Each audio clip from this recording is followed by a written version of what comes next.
Hi, in this video I'm going to be running through the development process of my professional portfolio delivery project and how I made the 5 film scenes using synthesis, sampling, field recording and Foley recording.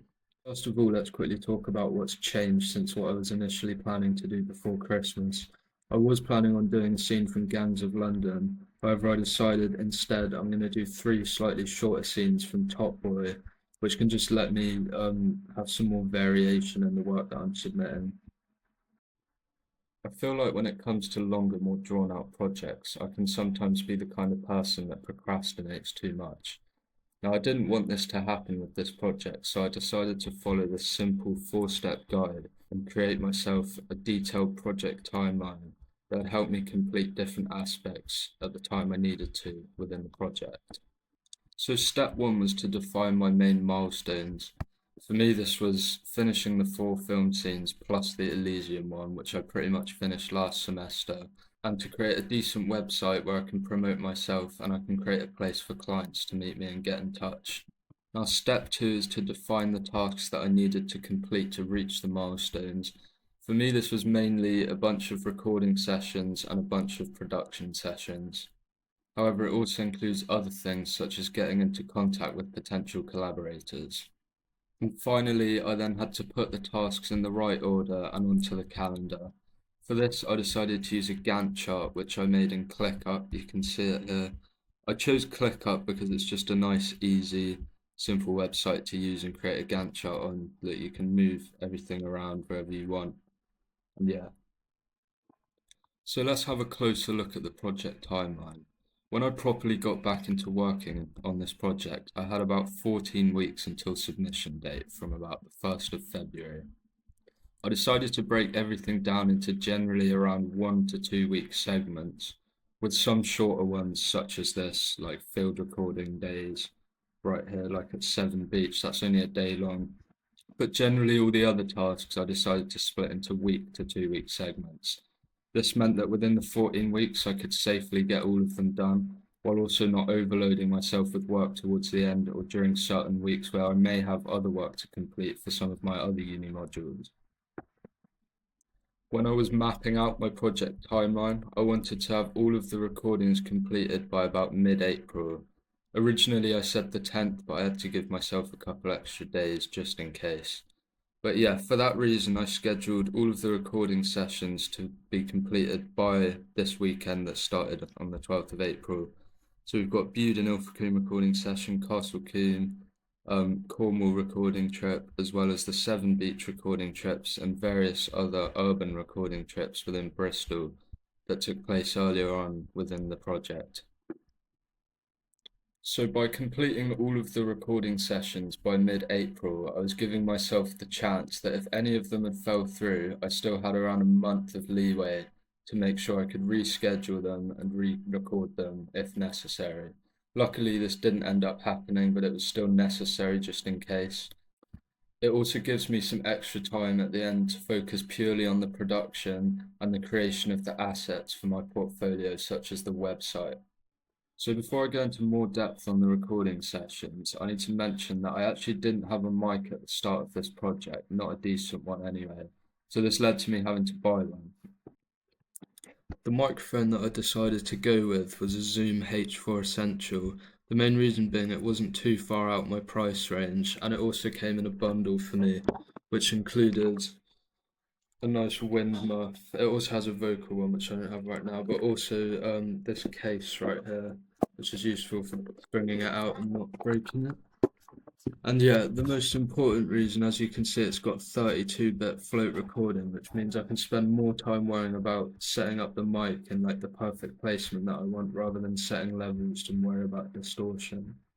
After talking to Innovation Module Leader Dr. Emmanuel Spinelli about field recording, he also said to me that particularly with the H4 Essential Zoom microphone that I bought, I should definitely pick up a tripod because handling it creates quite a lot of unwanted artifacts within the recordings.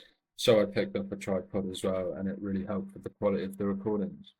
So to help improve my recording sessions, I've done a similar thing to with my project timeline, where I've broken it down into a list which I can tick off as I complete. I've used my notes in my phone for this. As you can see, there are some screenshots around the screen right now. I've created these lists by analysing the scenes and noting down each noise that I'm going to have to record to be able to complete the sound for the scene. By having these lists, I can simply go through, tick off the sounds I've already recorded, and see the sounds that I still need to record. Now, I found out very quickly that the main factor that was going to decide whether my recording sessions were successful or not was actually the weather. So when my microphone arrived, I happened to be down in Devon for a couple of days. So I went to Dawlish Warren to try and record some sounds for the beach scene in Top Boy that I'm doing. However, unfortunately, as you can see from what's on screen, the weather wasn't amazing and the sea was a little bit choppy, so it was making a little bit too much noise, which I sort of realized didn't work when I was trying to implement it. Even though this wasn't ideal, it still gave me a good opportunity to practice my field recording skills, which I hadn't done a lot of. I'd only really tried it out for the innovation project in the first part of this year. So after completing a little bit more research on field recording, I discovered that these are probably the main four things that I need to be thinking about when I start recording.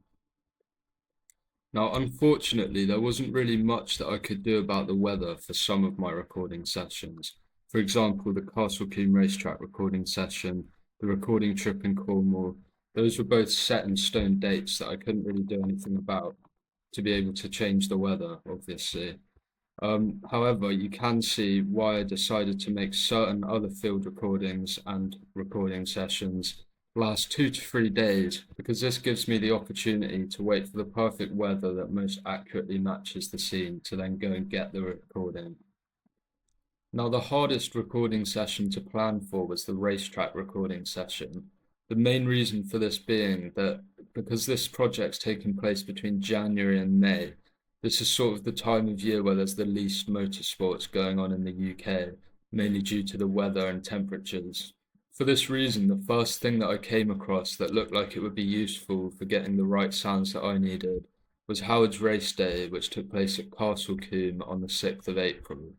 It was useful for me because it contained the Avon Tuning GT Championship. This race includes GT3 cars, which are the same car class that I needed to get the sound of for my film scene. So while most of the close-up shots in the F1 movie scene consist of GT3 cars, there are some LMP2 cars dotted around in the background. Now these cars have a V8 engine, but unlike the typical V8 used in like an American muscle car that sounds really deep and rumbly, that's called a cross-plane V8. The V8s these use are called a flat-plane V8, which has more consistent cylinder firing and gives a much more higher pitched buzz that sounds more like your typical high-spec four-cylinder engine. As you can see, Howard's Race Day included a Hot Hatch Championship, as well as a few other races that included cars with high-spec four-cylinder engines. I was able to use the sounds of these cars as the sound for the LMP2 car. Another super useful recording session was when I went down to Cornwall to grab a bunch of coastal sounds. Now, because I was also recording for the innovation project, I went to many different locations. Because I went to so many different locations, I managed to gather pretty much all of the sound here that I needed for the Top Boy beach scene, plus more.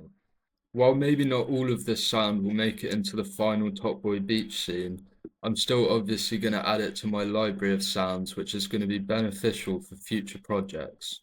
So I now just want to quickly talk about some of the collaborations that I had involved in this project. First of all, I want to say thank you to Jordan for taking us both up to Severn Beach, where we had a really useful recording session, got loads of sounds. I also want to say thank you to my dad, who took me all around Devon, Cornwall, and all the way up to Castle Combe to gather more sound. Without him, I wouldn't have been able to reach these places as easily. Now, the F1 movie scene contains lots of little clips of cars, specifically at times like this.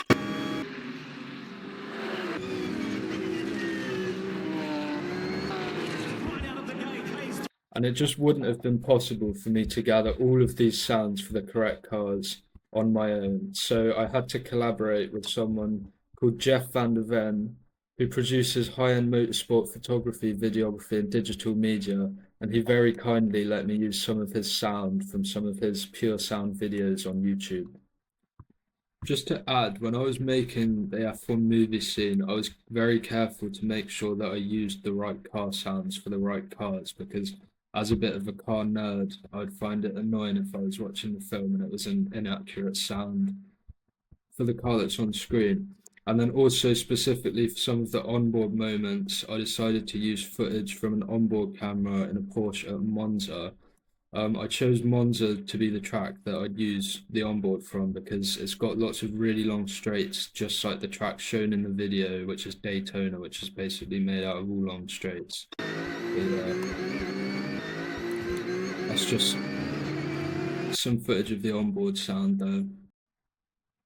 Now, as I was coming to the end of the project, I wanted to look for a graphics designer to do a little bit of work on my logo, which I'd already come up with the basic idea for. I'll show it on screen now. I found a graphics designer through one of my housemates, and I got into contact with her around the 15th of April. Unfortunately, she never ended up responding, which prompted me to go and have a look on Fiverr, see if I could find any freelance graphic designers that could do some work for me. Unfortunately, when I had a look, I didn't particularly find anything that stood out as being what I wanted. I'll show some examples on the screen now of what I saw. But yeah, this led to me eventually not ending up finding a graphic designer. So because I was nearing the end of the project, I wasn't going to worry about this too much and I was going to go with my original logo design. This was because I had lots of other work to do, such as polishing off the film scenes and getting my website up and running. However, yesterday, on the 9th of May, I happened to get a response from the original graphics designer who I'd messaged, and we got working. Luckily for me, she said she was going to be able to get the logo done quite quickly, and within a couple of hours, she'd sent over some basic demo versions for me to have a look at. From these demo versions, I definitely preferred the first one the most, and within a few more hours, she'd come up with a more polished off design of the first version, which I said I'd liked. I'm really glad I've managed to get this last minute addition to my portfolio as it definitely improves upon the professional look that I'm aiming for. While we're still talking about collaboration, I just want to really quickly add how the peer feedback sessions were really useful for me, especially like this feedback that Josh gave me here where he said the background cars could relate to the camera cuts more. This sort of helped me know what I wanted to record when I went to go to this Castle Coombe racetrack because this highlighted one of the main issues that I hadn't really noticed beforehand. For the last couple of weeks, I've basically just been focusing on finishing all of the videos completely, which I've done now, and also focusing on building a website, which I can show on the screen now. As you can see, I've made this website using Squarespace. It's just a really nice website to be able to easily lay out everything that you want. You can put everything wherever you want it. So yeah, I've just done a little section about the professional services I offer. This is where I'm gonna put all of my final videos to show the work I can do, but I just haven't exported them quite yet. Here's a little form that I created so that if people want to work with me, they can send through their details, send through the project details.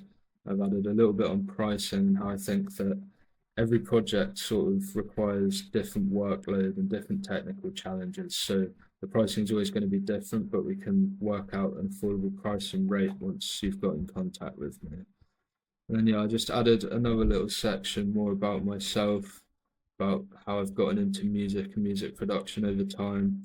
And here's just some links to some of the favorite tunes that I've released in case anyone's interested. But yeah, if I quickly go back to editing. So this is the view when editing it. You can see that it's really easy to just move everything wherever you want. You can design the website exactly the way you want. I've just gone for a basic scroll down website because I didn't want anything too complicated. So finally, I want to talk a bit about how I've managed the cost throughout this project. I set myself a strict budget of £400 at the start of this project and I didn't want to exceed it. I initially planned on spending around 100 on travel, 150 on a microphone, 10 to £20 per month for a website builder, £30 for an external hard drive, and 10 to £30 for logo artwork. In the end, I actually ended up spending £50 on travel thanks to my dad, who didn't ask for as much fuel money as he probably should have. 200 on a microphone, which was a little bit more than I'd anticipated, but it was worth it considering it had good features such as 32-bit float recording. I ended up using Squarespace as my website builder, which is £20 per month. I also spent £20 on racetrack tickets, and I also spent 50 on an external hard drive, which is a little bit more than I anticipated as well. And then the logo artwork was 20, which fit into the budget I had planned for that. Overall, I ended up spending 360, which I'm happy with because it's underneath the 400 budget that I set at the start of the project. So overall, I'm really happy with how this project's turned out. I think the videos are produced to a professional standard. There are a couple things I wish I could change. For example, the dialogue in the Vincent scene just doesn't sound amazing. But that's because I had to use an AI stem extractor to isolate the voices, so there's not much that I could do about that. Other than that, though, the videos are great. Additionally, the website looks professional. It presents me in a professional way to potential clients or collaborators, and I think it looks really good. And finally, I just want to talk a little bit more to evaluate the project management. I mean, this was really well managed project. Having this Gantt chart mapped out from day one made everything so much easier to visualize and to understand when I needed to get certain things done by. If I hadn't had this Gantt chart, it would have probably caused me a lot of stress because I probably would have forgotten about half of these things and would have ended up doing them in a rush. So luckily that didn't happen, and thanks to this, I managed to get it all done nicely in time. Yeah, I just want to say one more time, thank you to all the collaborators who made this project possible. And yeah, thank you for watching this video.